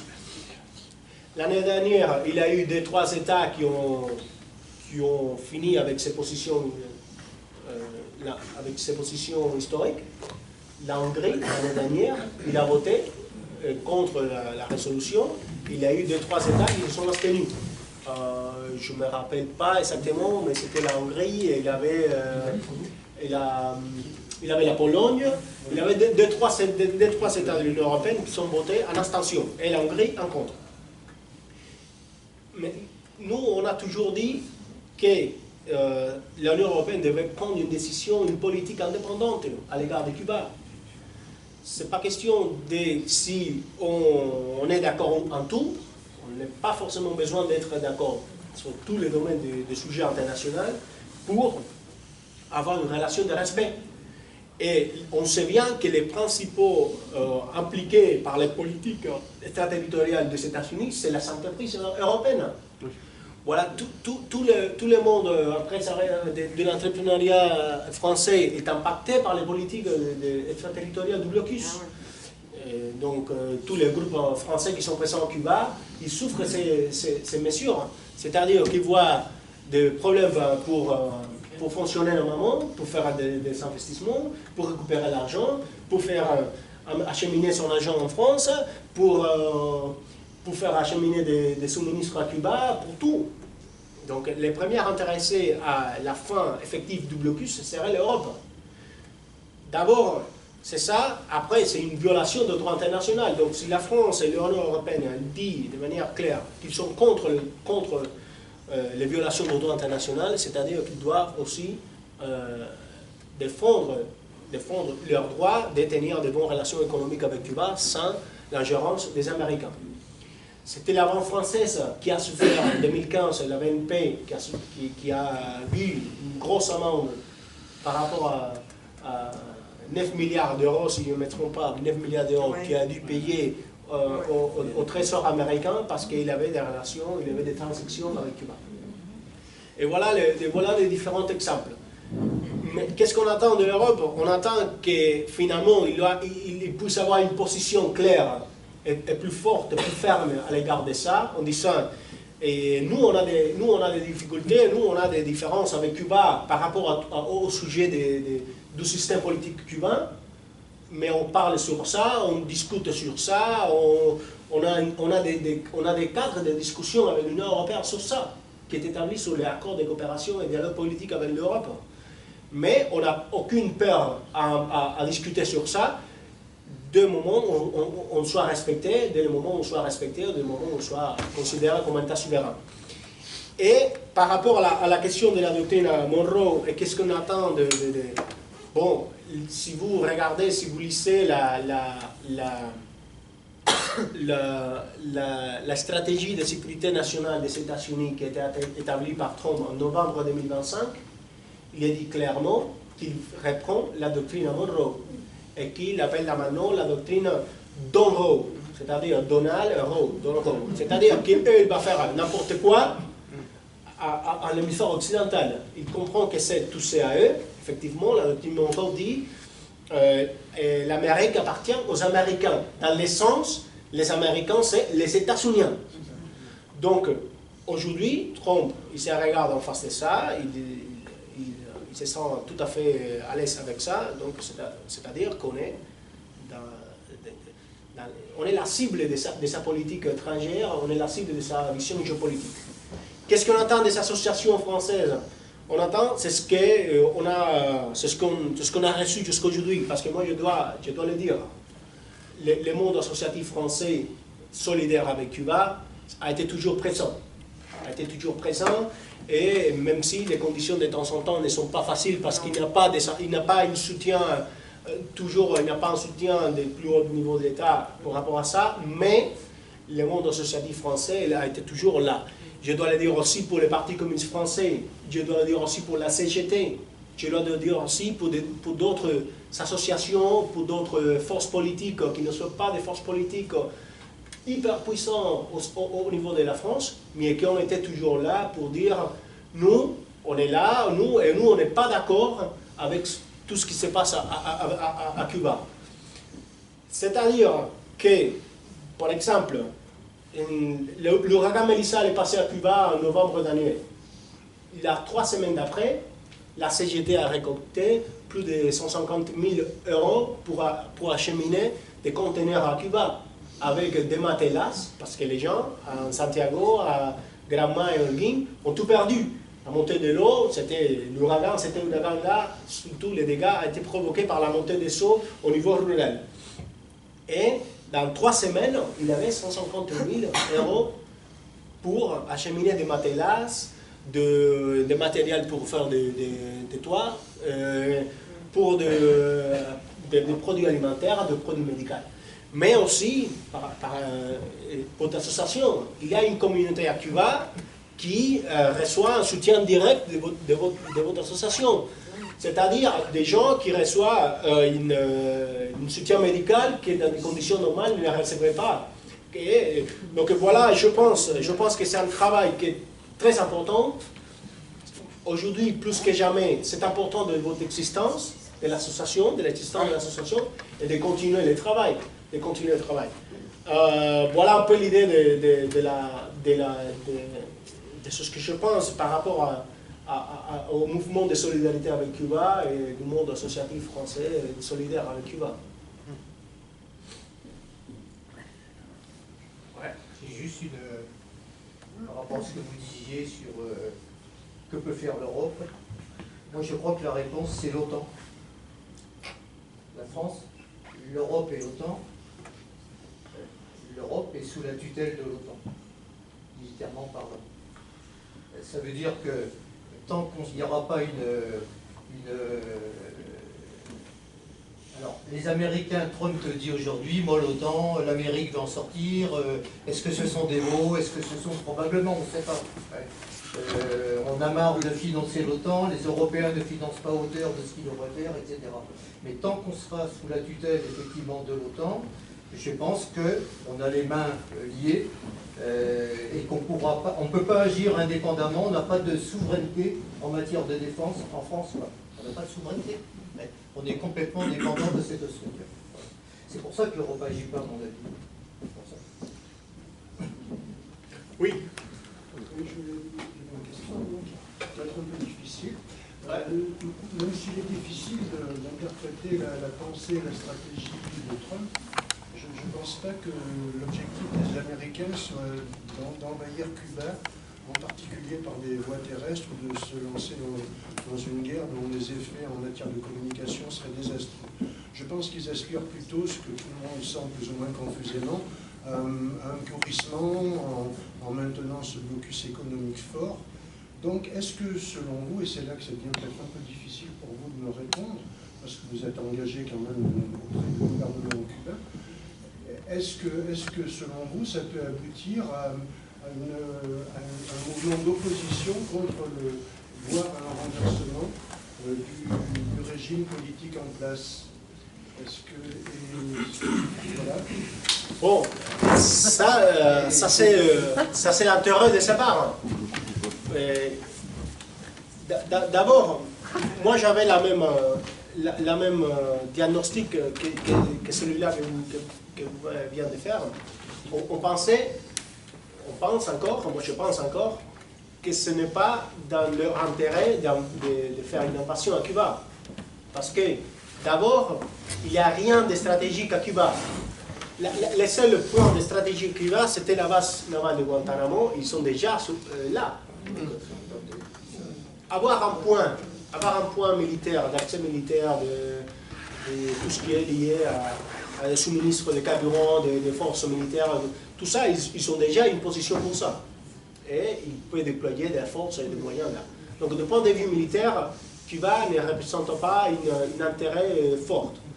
À Cuba, il n'y a rien comme produit, comme minéral, il n'y a pas de pétrole, il n'y a pas de réserves énormes d'or, il y a un peu de nickel, il y a un peu de cobalt, mais on n'est pas des grands réservoirs de ces minéraux-là. Et en plus, Cuba, c'est un pays qui a de la sympathie partout. Ça, il faut le dire. Et on a des études qui montrent que 61% de la population américaine serait contraire à une invasion militaire aux États-Unis, à Cuba. 61%. Il y a 16% qui est d'accord, qui sont tous basés à Miami, à peu près comme ça. Et il y a une vingtaine, une trentaine qui sont pas, qui se déclarent, Ils n'ont pas avis par rapport à ça. Et après, en France, c'est la même chose. On sait qu'il y a, au niveau de la population française, une sympathie naturelle par Cuba. Donc, la population française ne serait pas favorable à une opération militaire américaine contre Cuba. Mais la question, c'est que le niveau de prévisibilité avec Trump, c'est minimal. Hein. Et c'est impossible de faire des analyses avec lui. C'est impossible de dire il va respecter les conseils de son entourage, ou il va penser de manière rationnelle. On ne sait pas s'il va penser de manière rationnelle. Il a montré qu'en tout cas, il peut ne pas agir de manière rationnelle. Donc, c'est difficile de savoir. Mais effectivement, si cette situation se prolonge dans le temps, pendant des mois et des mois et des mois,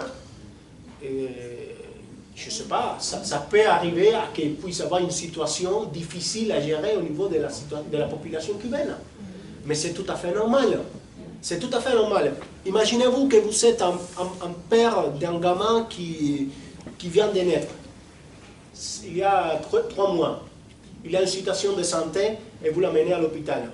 Et qu'il se produise une situation catastrophique à l'hôpital parce qu'il a eu une coupure d'électricité et la machine n'a pas répondu comme elle devait répondre et vous venez de perdre votre enfant de 3 mois. Est-ce que vous allez entendre parler de la révolution? Est-ce que vous allez entendre parler de la résistance? Est-ce que vous allez entendre parler des Américains?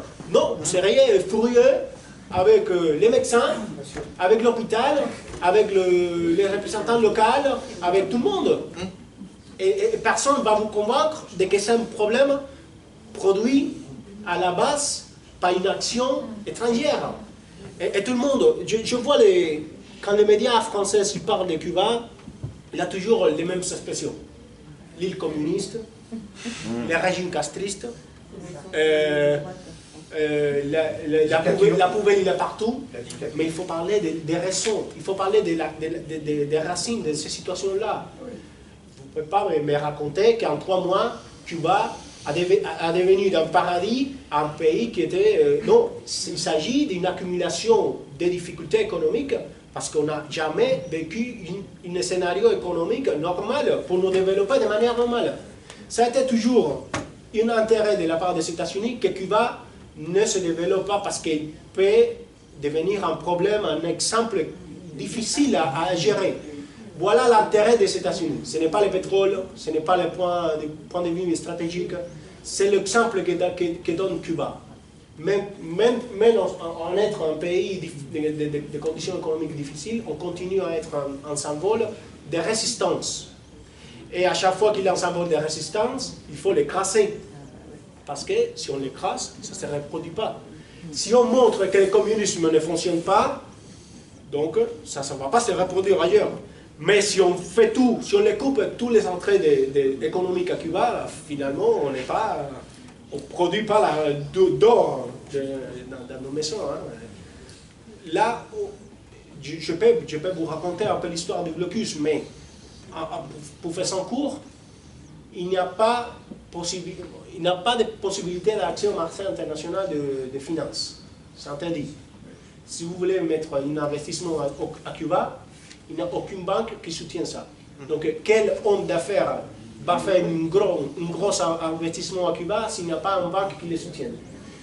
D'abord, il n'y a pas d'accès au marché américain. Donc, dont les marchés naturels pour Cuba, parce que Cuba est tout près des États-Unis. C'est bien, c'est l'embargo, c'est ce qu'il dit, c'est l'embargo. On ne veut pas faire de business avec Cuba, ok. Mais après vient tout ce qui était extraterritorial. Pour citer juste un exemple, si vous décidez d'acheter un laptop Dell en France et vous voulez l'amener à Cuba, c'est interdit. Parce qu'il y a des composants américains, parce que c'est une compagnie américaine. Si vous mettez dans un conteneur une laptop Dell, même si le conteneur est plein de lait en poudre, il faut arrêter ce conteneur-là, il faut sortir le laptop pour l'amener à Cuba.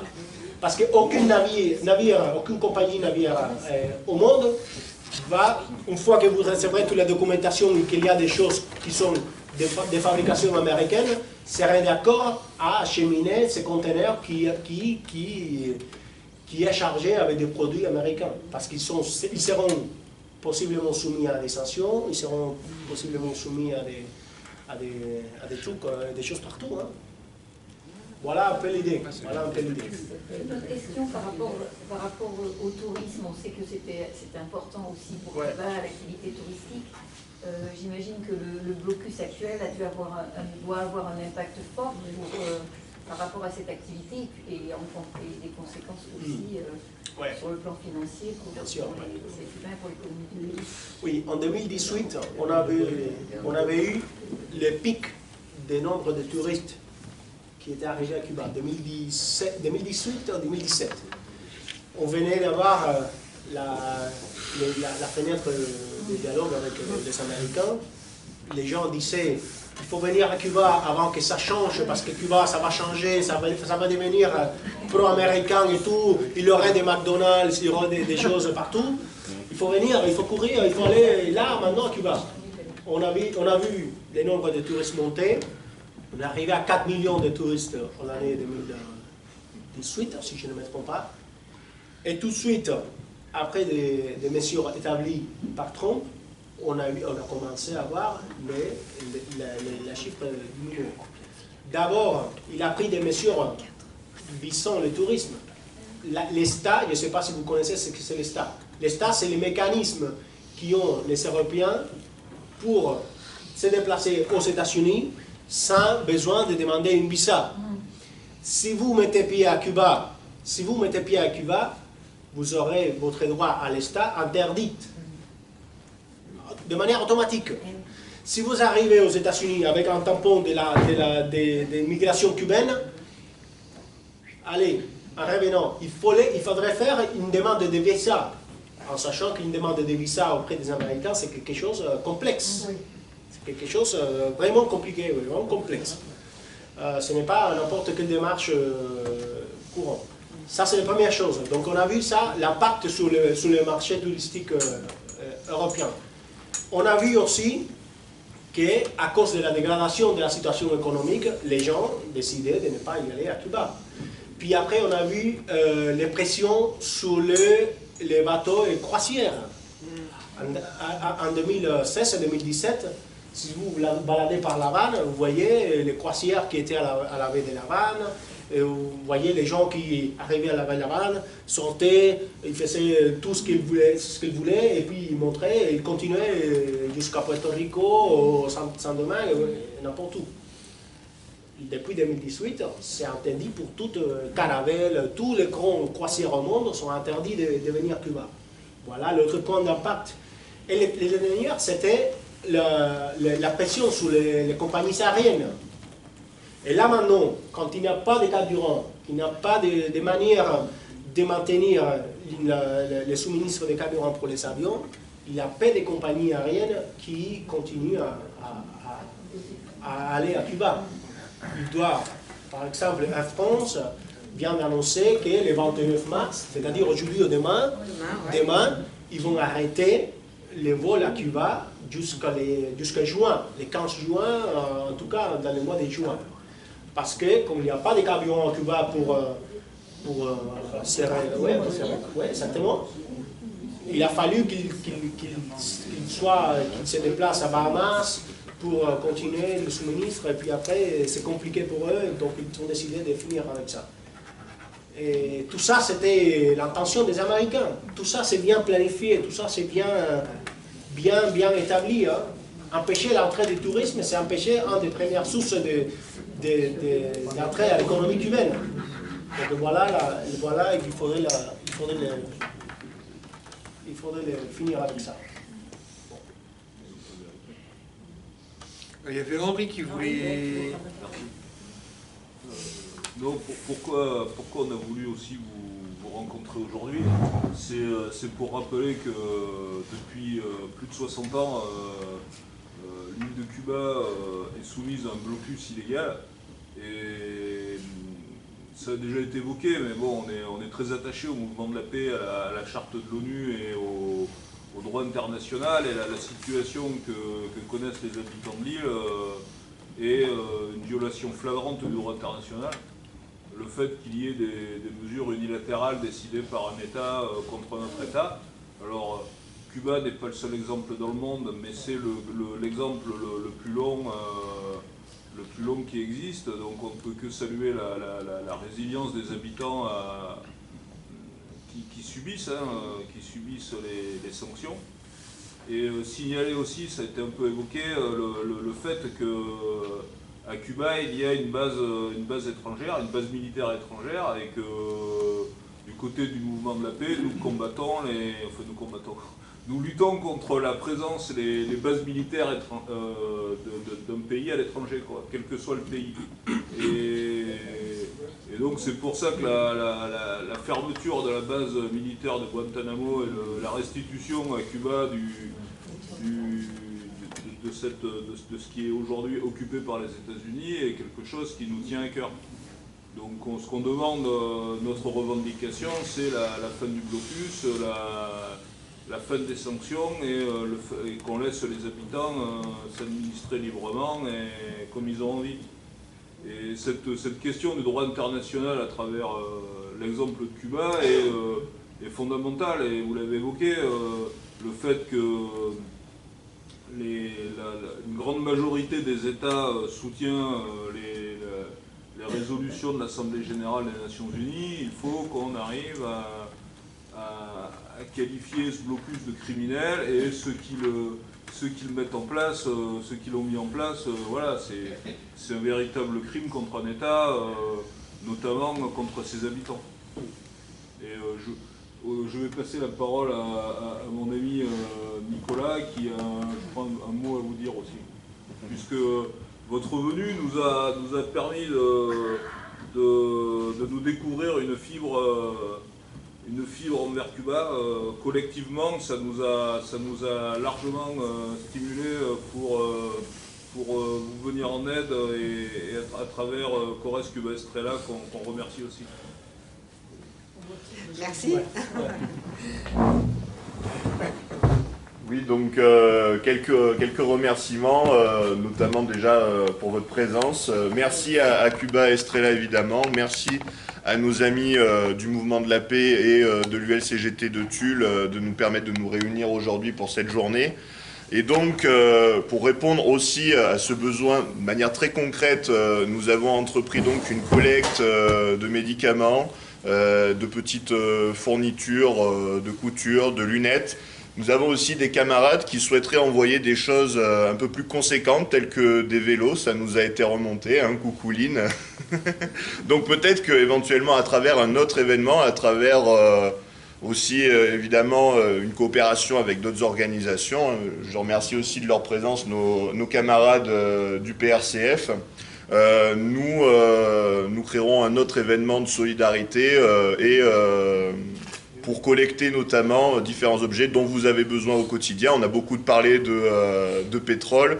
En France, on n'a pas de pétrole nous aussi, mais on a des idées, on a beaucoup d'idées pour rester solidaire envers le peuple cubain, envers la révolution cubaine, qui est un point de repère aujourd'hui toujours pour les communistes français, un point de repère de résistance contre l'impérialisme US, et aussi par diverses manières pour sa capacité à innover et à servir son peuple. On pense évidemment vraiment au talent des médecins cubains qui, avec 3 fois rien autour d'une médecine de guerre, arrivent à permettre aux Cubains et même à des peuples, vu que vous avez aussi, via des partenariats de solidarité internationale, vous êtes intervenus auprès d'autres peuples, je pense aux Vénézuéliens, aux Brésiliens, voilà, à enrichir cette belle notion de solidarité. Donc nous aussi, on va mettre humblement notre petite pierre à l'édifice. Voilà.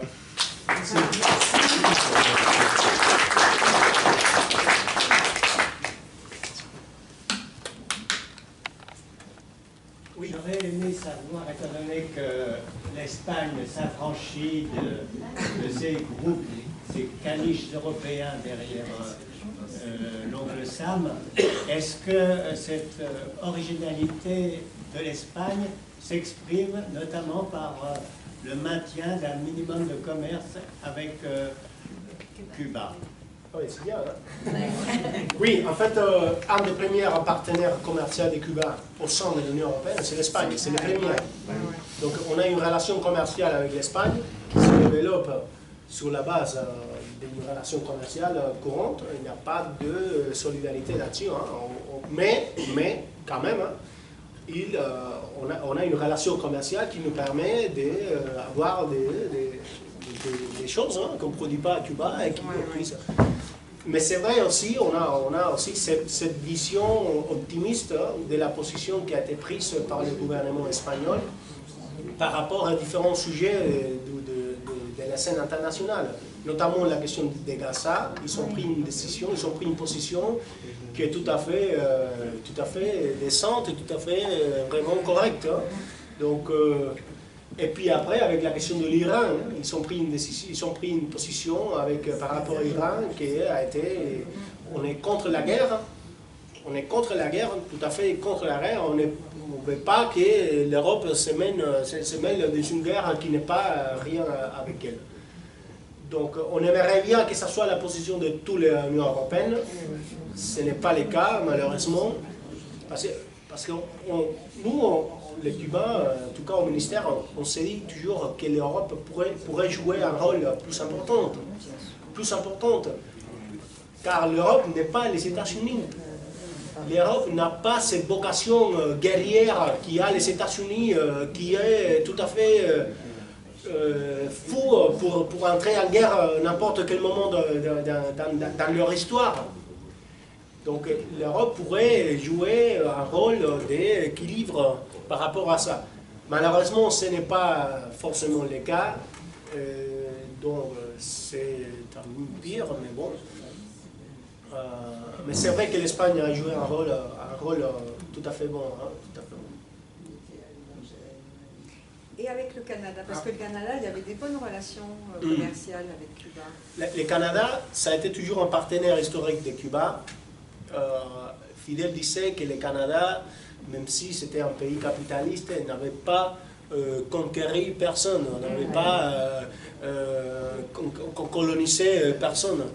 Donc, on avait un peu cette nuance par rapport aux puissances colonialistes internationales. Mais la réalité, c'est que le Canada a toujours une relation commerciale normale avec Cuba. C'est le premier marché de tourisme cubain, donc les Canadiens sont les premiers à aller à Cuba. Ils ont une participation importante au niveau de l'extraction de nickel en Holguín. Oui. Et voilà, le Canada, là maintenant, aujourd'hui, n'est pas non plus en position d'aller contrarier les intérêts des États-Unis. En réalité, il y a peu d'États qui sont en condition de contrarier les intérêts et la politique des États-Unis. Et ceux qui sont en condition de le faire, parfois ils ne choisissent pas de le faire. Donc, parce qu'à la fin, Cuba c'est un petit pays et personne va s'entamer dans un conflit géopolitique par Cuba. Voilà, nous on ne demande pas que la Chine s'engueule avec les États-Unis ou qu'il commence une troisième guerre mondiale. C'est ce qu'on demande, ce que le monde dit aux États-Unis. Il ne faut pas étrangler ces petites îles-là parce qu'ils vont décider de ne faire ce qu'ils voulaient faire avec eux depuis longtemps. Il faut laisser à Cuba choisir son propre chemin et nous laisser tranquilles. C'est ce qu'on demande. Et nous, on aurait les capacités, on aurait les talents, on aurait les façons d'avancer par nous-mêmes. Comme on a fait, et on a donné des preuves pour le faire. On a fait des vaccins contre la Covid. Ah, et tous vos vaccins. Et tous vos vaccins. Ah oui, bien sûr, bien sûr. Bien sûr. Parce que tous les vaccins. Oui, je parle des choses qui sont récentes. Mais tous les cadres de vaccination qu'il y a les gamins cubains sont des vaccins faits à Cuba. ma fille, il a vacciné tout à Cuba, comme tous les cadres de vaccination cubaine. Et moi, je me suis fait vacciner à Cuba quand je suis rentré à Cuba en 2021 contre la Covid. Je me suis fait vacciner là-bas. Et moi, je n'ai jamais eu un problème de santé par rapport à la Covid. Et en plus, des choses comme ça, on est reconnu comme en puissance sportive à l'échelle de l'Amérique latine, à l'échelle de notre capacité. On est une puissance sportive. On a plus de médailles d'or au niveau olympique que le Brésil et que le Mexique. Dans l'Amérique, on n'est que surpassé par les États-Unis et le Canada.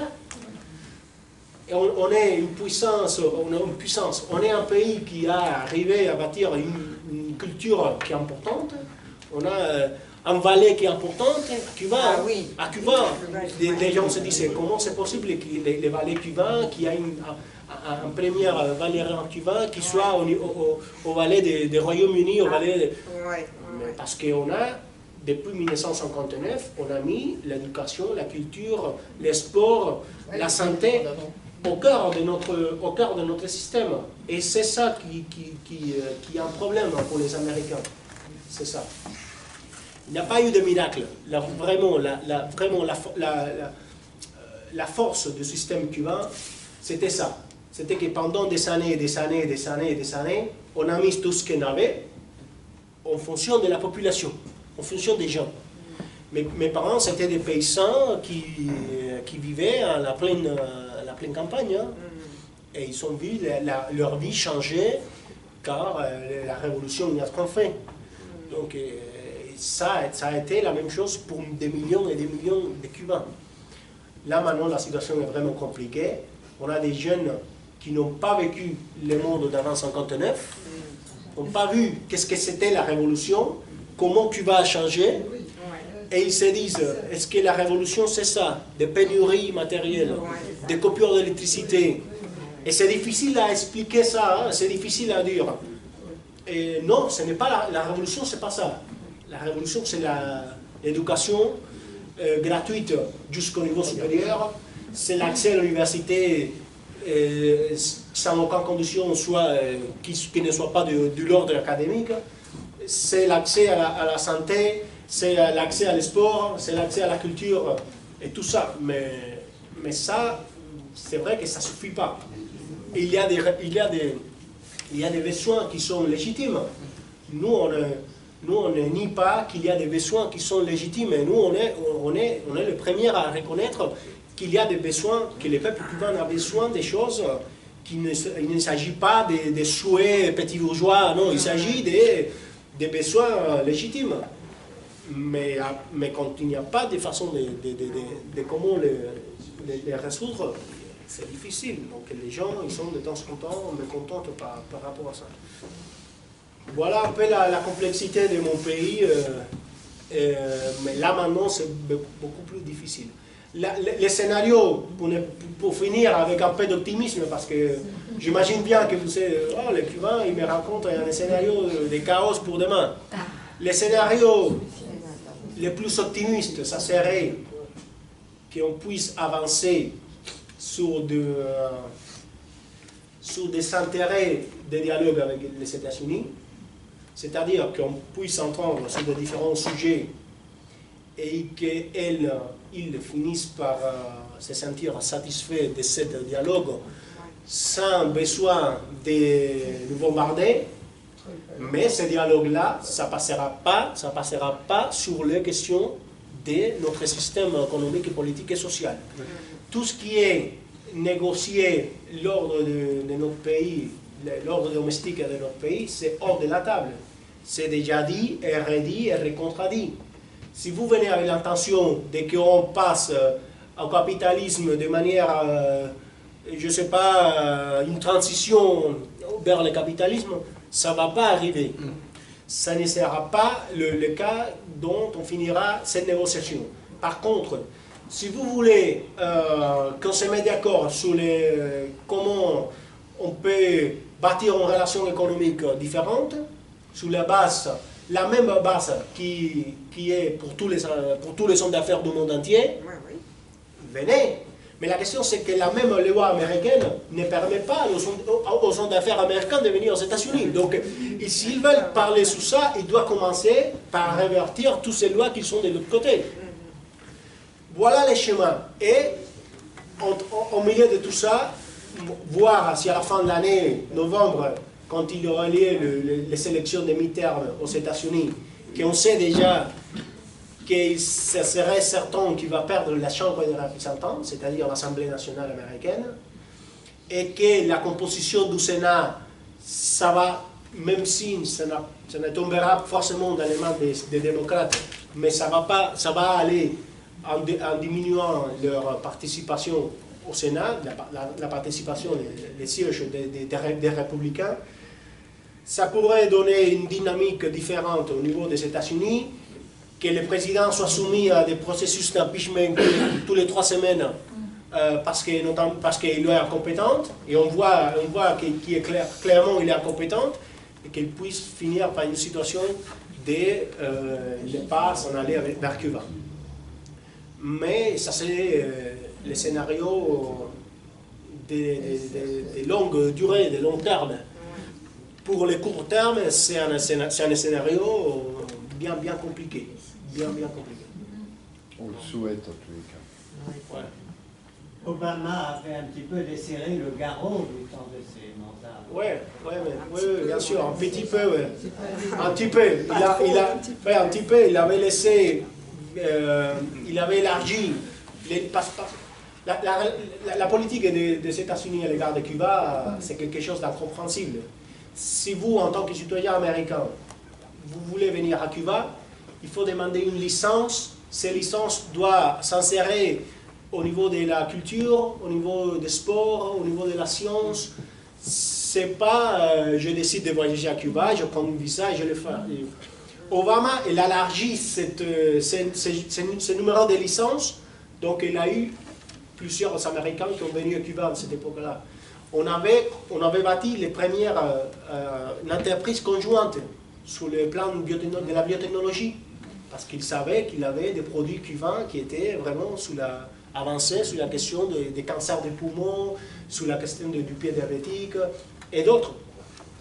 Et il avait avancé sur la question des sports, parce que nos sportifs ne peuvent pas participer à des jeux qui ont lieu aux États-Unis, parce qu'ils rejettent les visas. Donc il avait avancé sur ça, il avait avancé sur d'autres domaines. On avait établi des accords d'échange sur l'application de la loi à notre maire, parce qu'il y a un maire qui est entre nous deux. Comment on va gérer les choses qui peuvent arriver dans la mer qui est entre nous si on n'a pas de dialogue, de communication, on n'a pas les bases, les éléments les plus naturels. C'est comme si la France et Monaco ne pourraient s'en parler de rien. Si c'était des deux pays qui se voulaient, si la France essayait d'étouffer le Monaco par tout moyen. Mais là, tout ça, ça a été changé, modifié avec l'arrivée du Trump. Le communiste primaire. Ouais, non, oui. Faut dire ce qui est.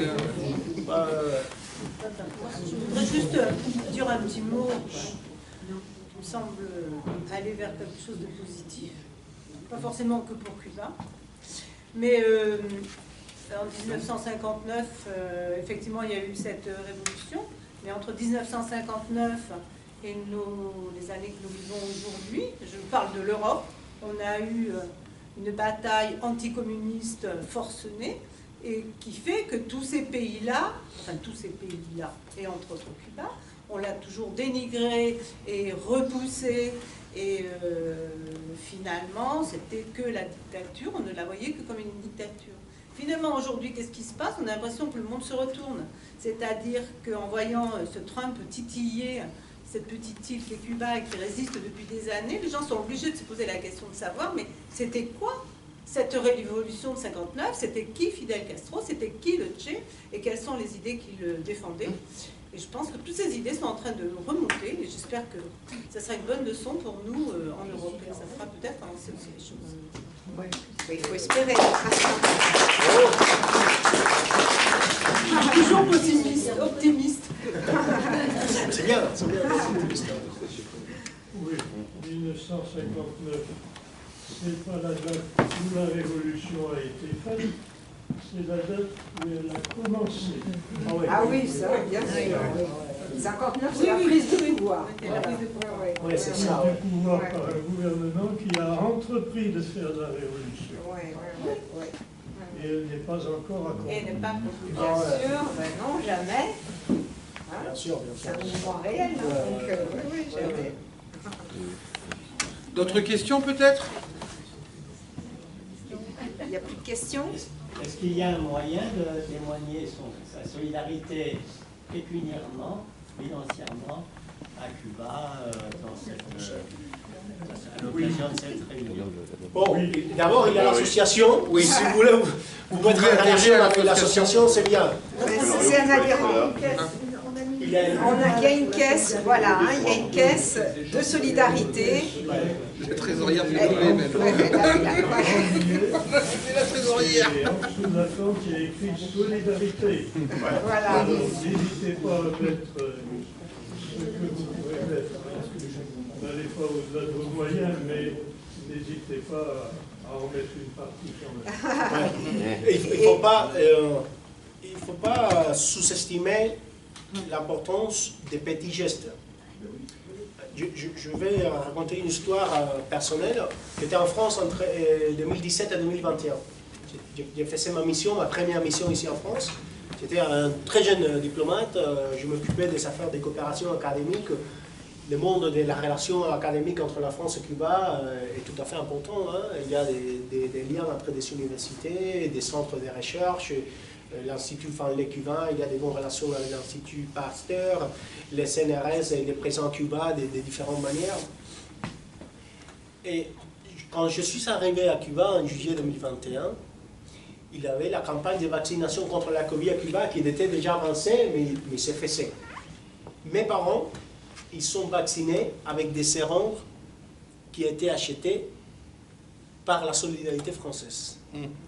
Et j'ai vu ça parce qu'un jour, je menais à ma maman, qui est âgée, hein, je la menais à l'hôpital et je me rendais compte qu'il avait une boîte avec des seringues il avait bien marqué provenance, France, chemin, statut, solidarité, voilà, et toute une notification des choses. Donc les choses arrivent à Cuba et se produisent des choses importantes, il se produit des résultats concrets.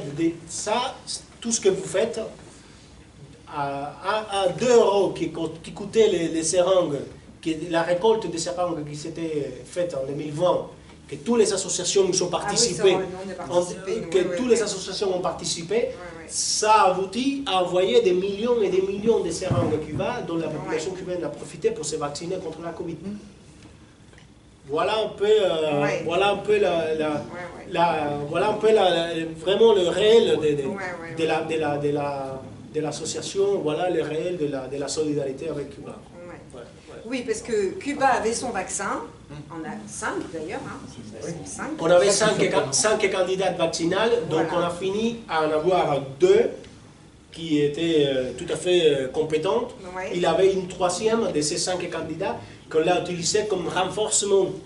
C'est-à-dire cette vaccine qu'on mettait après pour renforcer je ne sais pas comment on dit ça en français. Oui, l'immunité, mais un rappel de vaccination. Il avait 5 candidats. Abdallah et Soberana, c'était les 2 vaccins qui ont démontré efficacité contre le virus. Et puis après, il y avait Soberana 2 qui était utilisé comme rappel de vaccination. Et un nasal. Il avait un produit nasal, mais ce n'était pas un vaccin, c'était un produit pour vous aider à combattre le virus une fois que vous l'avez chopé. Donc ils avaient le vaccin, mais ils n'avaient pas de seringue. Et donc il y a eu cette campagne.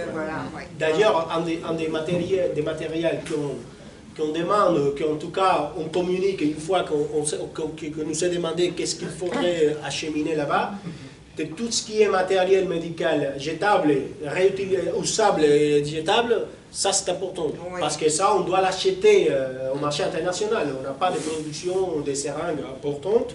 On a une petite production de seringues, mais elle n'est pas importante. Et quand il a fallu vacciner 11 millions de personnes, on était dans une situation d'acheter des seringues. Donc je me rappelle bien la belle campagne de collecte qui a été organisée en France, dont toutes les associations ont participé. Je me rappelle voir la liste, et la liste était énorme, dont était l'association. Et ça a permis à des gens à Cuba de se faire vacciner. Et un vaccin classique. Hein. Oui, c'est un vaccin classique. Alors dans le même temps, aux États-Unis, Trump disait que ce n'était pas nécessaire. Oui. Non mais Trump il raconte n'importe quoi. Hein.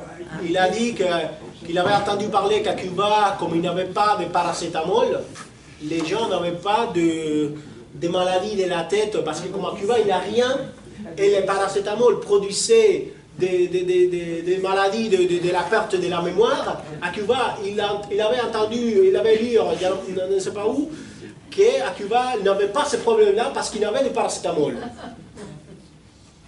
C'était contre la trisomie 21, Exactement. Il a des tout n'importe quoi.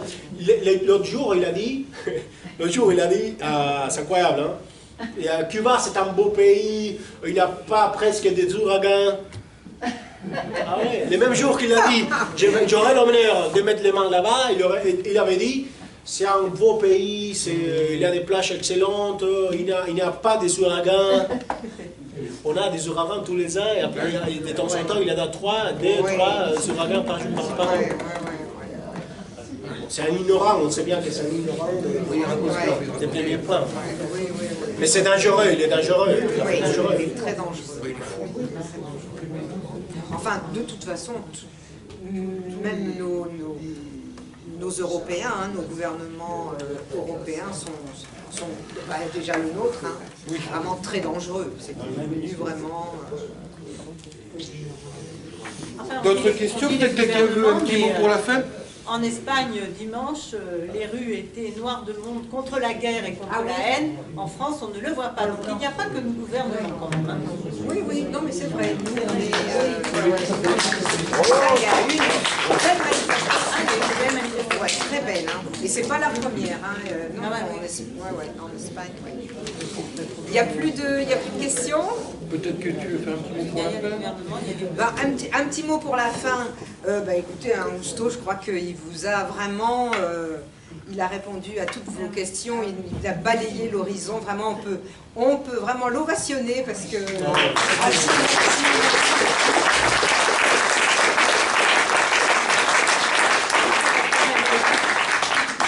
C'est parce qu'on aime les humains. Voilà, oui.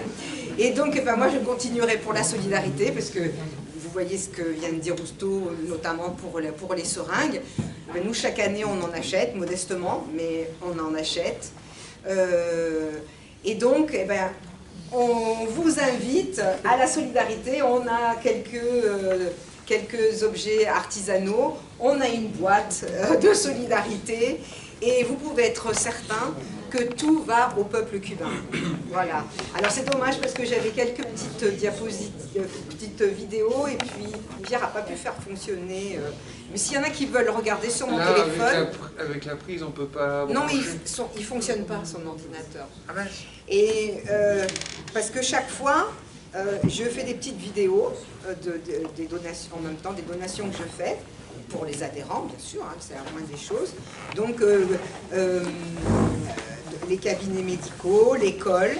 Donc, s'il y a des curieux qui veulent venir voir sur mon téléphone les donations, voilà, les petits élèves cubains dans leurs beaux uniformes, eh bien, écoutez, vous pouvez vous approcher et souvent ça aide à la solidarité. Oui. Voilà. Merci de votre présence. Merci beaucoup.